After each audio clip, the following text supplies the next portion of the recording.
O Agenda Econômica está de volta. Nós estamos aqui examinando os desafios para a retomada do crescimento no Brasil. Nosso convidado é o Dr. André Calistra. Ele é economista do IPEA, Instituto de Pesquisa Econômica Aplicada. Participa do programa a jornalista Tânia Horman. Dr. André, vamos falar um pouco do problema crônico, historicamente crônico, de investimento. Mas antes disso, sobre assim chamado também de desinvestimento.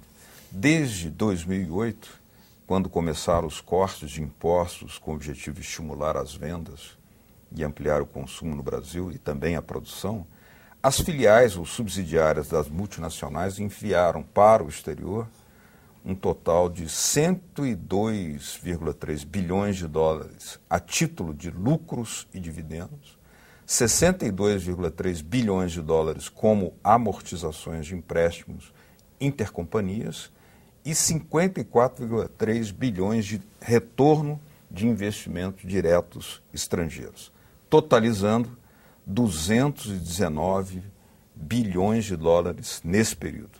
Isso não pode ser caracterizado como uma forma de desinvestimento? Pode ser, mas eu caracterizo mais como uma forma de inserção internacional. O Brasil, isso é histórico, isso é o nosso padrão. Esse, na verdade, é o nosso grande padrão de desenvolvimento, que é aquilo que alguns teóricos colocam como desenvolvimento associado, né? Ou seja, o Brasil, no final do período Vargas, né, do segundo Vargas, fez uma opção histórica que isso marcou a sua economia, que é, vamos fazer um processo de industrialização? Vamos, mas isso será feito junto com o capital internacional. Tá? A partir desse processo, você construiu uma arquitetura institucional no Brasil que sempre foi muito amigável à presença do capital estrangeiro e às consequências que essa presença provoca, especialmente com relação à remessa de lucro, dividendos, né, e também, hoje, né, até salários, né, remessa de salários no exterior, que são estrangeiros vindo para cá, trabalhando e recebendo em dólar, por exemplo. Né, Isso Brasil. É expressivo? Tem crescido, né? A tendência é crescer mais ainda. Mas o principal é remessa de lucro. Né? Sem essa arquitetura, ela é histórica no Brasil. Ela é montada a partir de um pacto, né? Um pacto das elites, e esse pacto se reproduz. Né? Hoje, só que você tem os efeitos conjunturais desse processo. O aumento da remessa de lucro não necessariamente quer dizer um desinvestimento. Né? Por quê? Porque você pode ter aumento da remessa de lucro e aumento de reinvestimento ao mesmo tempo. O lucro só está saindo para depois voltar. Mas não tem acontecido. Não tem acontecido, mas o IDE tem crescido bastante. Né? O investimento direto externo está aumentando. Né? E, inclusive, historicamente, está num patamar mais alto nos últimos 5 anos do que esteve nos anos anteriores. Mas isso não contraria... Desculpa, Alberto. Desculpa. Isso não contraria uma expectativa que a gente vê analistas falando que com o recrudescimento da crise na zona do euro, esses investimentos, a tendência não é de queda? Não, porque a crise da zona do euro é a crise dos horizontes de rentabilidade da zona do euro. O Brasil, em termos relativos, é uma região de maior rentabilidade do que na zona do euro. É só uma questão de risco. Se o capital vê que aqui há uma possibilidade de investimento, capital internacional, ele virá para cá, e ele tem vindo. Tanto que o investimento direto externo, ele explodiu depois da crise de 2008. Mas esse investimento direto estrangeiro não tem também preferido uma especulação financeira no Brasil? Ele tem sido de médio prazo, curto e médio prazo. Ele tem olhado para fusões e aquisições, e dizem que tem alguns especialistas dizendo que uma parte desse IDE, na verdade, é investimento de curto prazo disfarçado, né? É a aplicação em bolsa disfarçada. Né? De fato, tem esse processo. Mas investimento direto externo ainda é investimento direto externo. Ele é uma compra de empresa ou a construção de uma empresa... ou a participação acionária na empresa ou a construção de uma empresa aqui no Brasil. É uma forma de investimento.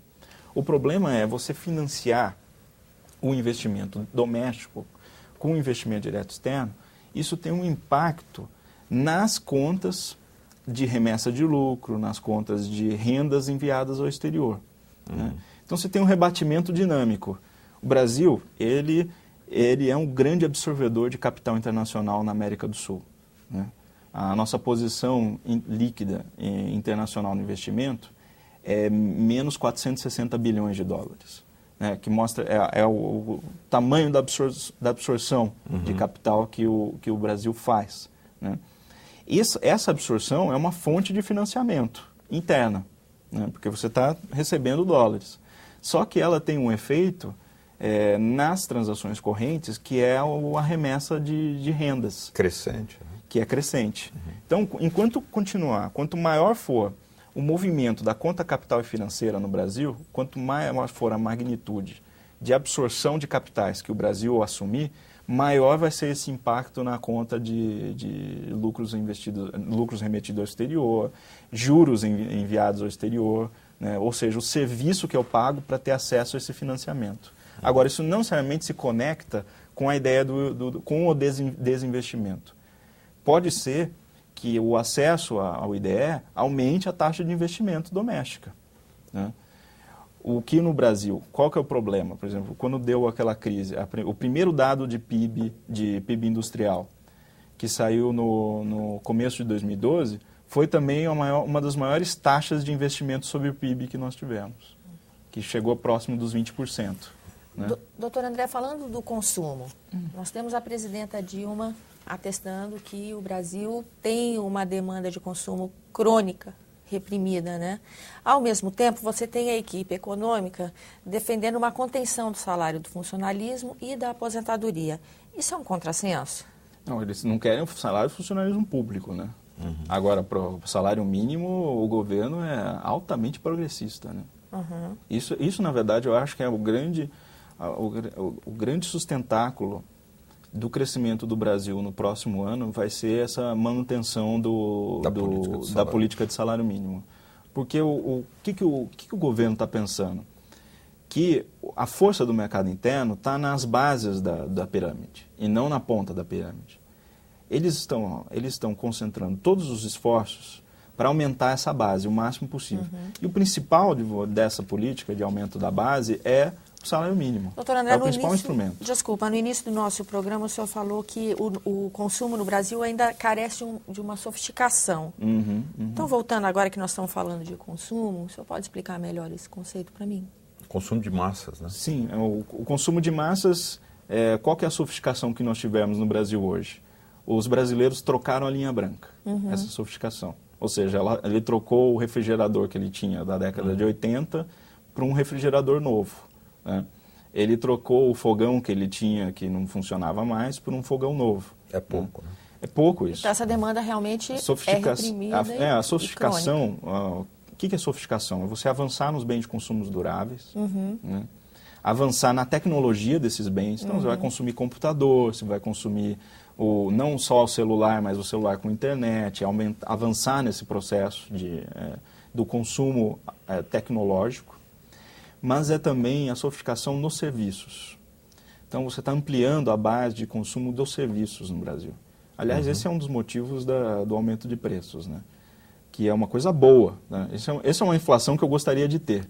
É a inflação de serviços. É a melhor inflação que existe, porque significa que você está construindo um mercado que no Brasil historicamente era depreciado. Você está construindo relações de trabalho mais decentes, né? Porque você aumenta o salário mínimo, aumenta o salário mínimo do cabeleireiro, aumenta o custo do salão de beleza, aumenta o preço do corte de cabelo. Agora, isso é ruim? Não é ruim, porque o sujeito que não podia pagar para um corte de cabelo, agora ele vai ao salão. Entendeu? Então, esse é um processo de sofisticação do consumo, que tem muito para avançar, né? No Brasil, o setor de serviços no Brasil ainda é muito precário, muito pouco estruturado e muito barato. Então, se você faz uma política de aumento do acesso dessa nova classe trabalhadora e dos trabalhadores aos serviços que eram típicos da classe média, isso, para mim, é uma política de sustentação do crescimento em mercado interno e sofisticação do consumo de massas. Isso que para mim é. E nesse momento de crise internacional é uma coisa bem positiva. A gente tem esse fôlego É a única coisa ainda, que a gente né? tem de certo, porque o resto a gente não tem de certo. Investimento depende das expectativas dos empresários. E a gente tem uma série de problemas de infraestrutura que tem que, se você não desalojar esses projetos, né, não desovar esses projetos, o investimento não vai conseguir crescer. Mas tem um lado aí nessa questão de investimento, assim, a parte constatar que é notória a nossa insuficiência, né, de investimentos públicos no Brasil, há uma tendência dentro do governo, que volta e meia se manifesta, que para incentivar o investimento privado, refreia o investimento público, como se isso causasse a outra coisa. No entanto, não acontece. Não, e, ao mesmo tempo, o BNDES tem feito grandes políticas de financiamento para enormes empresas estrangeiras. Ou seja, não há uma preferência também pelas empresas nacionais. Isso aí não é uma contradição? Quando você fala isso para um técnico do BNDES, ele fala, olha, é o seguinte, na verdade a quantidade nossa de clientes pequenos é muito maior do que clientes grandes, né? Em termos de números de projetos, né, de fato, o maior número, mas o volume é muito maior nos grandes.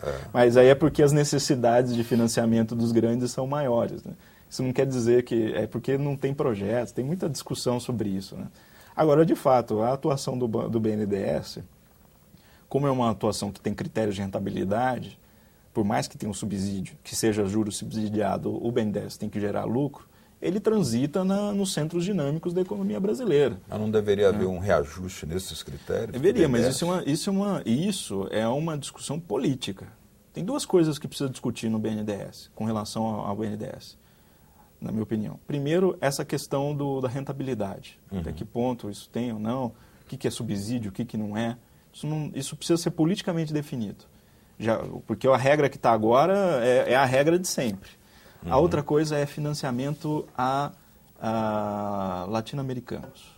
Que o BNDES não pode emprestar dinheiro para quem não seja brasileiro, e isso é um entrave à expansão dos capitais brasileiros na América do Sul. Acho que tem duas grandes questões que o BNDES precisa discutir, né?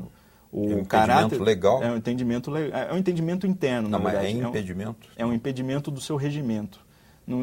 Parece que não é uma lei, mas tem uma dimensão do Tesouro que trava, porque como o recurso vem do Tesouro e do FAT, né, há uma certa jurisprudência que impediria o BNDES de financiar capitais estrangeiros fora do Brasil. Mas o BNDES tem financiado infraestrutura, por exemplo, portos. Tudo via brasileiro. É tudo a Odebrecht que vai empresa financiar. Brasileira, a empresa claro, brasileira que vai. Agora, para você dar um salto, porque a integração hoje, a infraestrutura e integração sul-americana são coisas que estão juntas. Você não resolve a integração sul-americana sem resolver a infraestrutura e vice-versa.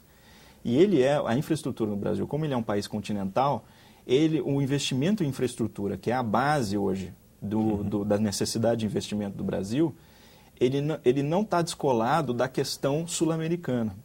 Né?